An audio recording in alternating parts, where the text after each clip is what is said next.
C'est pas une sorcière. La gardienne de l'immeuble? Non, il n'y a pas d'immeuble. 2 fois 3, 6. 2 fois 4, 8.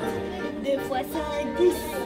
Je me suis inscrite sur une diffusion qui s'appelait l'école du troisième type, sur lequel il n'y avait que des gens qui allaient au-delà encore de la pédagogie Freinet classique en fait. C'était pas que l'utilisation d'outils, c'était pas que les textes libres, c'était pas que le journal, c'était la mise en place entière d'un système classe, système vivant, enfin tout était vu différemment en fait. Quand on commence à être dans des pédagogies dites alternatives, en mettant l'enfant autre part que derrière une table et le laisser écouter pendant des heures et appliquer et faire des exercices scolastiques, forcément on est facilitateur, on est celui qui étaye, on est celui qui propose, on est celui qui montre, qui aiguille. En tout cas, ce qui est sûr, c'est que l'enseignant a un œil différent sur les enfants.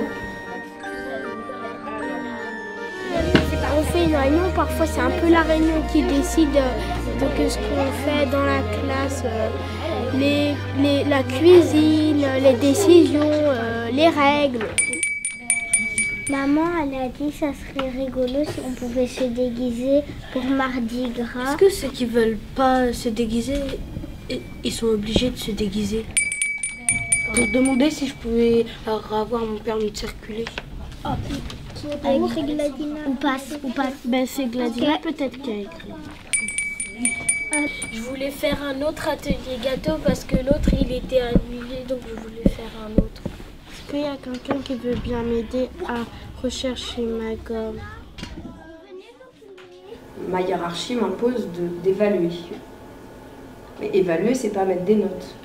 Évaluer, c'est pas forcément faire un contrôle tous au même moment, en même temps.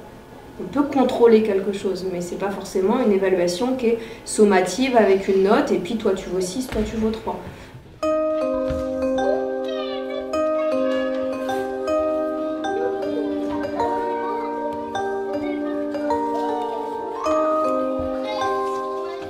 Donc moi je ne donne pas de devoir écrit, ça ne veut pas dire qu'ils ne font pas, qu'ils n'écrivent pas quand ils rentrent chez eux, ça veut dire qu'ils ont le choix de l'activité qu'ils vont avoir envie de faire.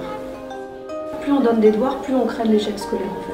Seuls les enfants qui sont accompagnés à la maison arrivent à faire leurs devoirs. Les autres, ceux qui ont déjà du mal à l'école, ne font pas leurs devoirs.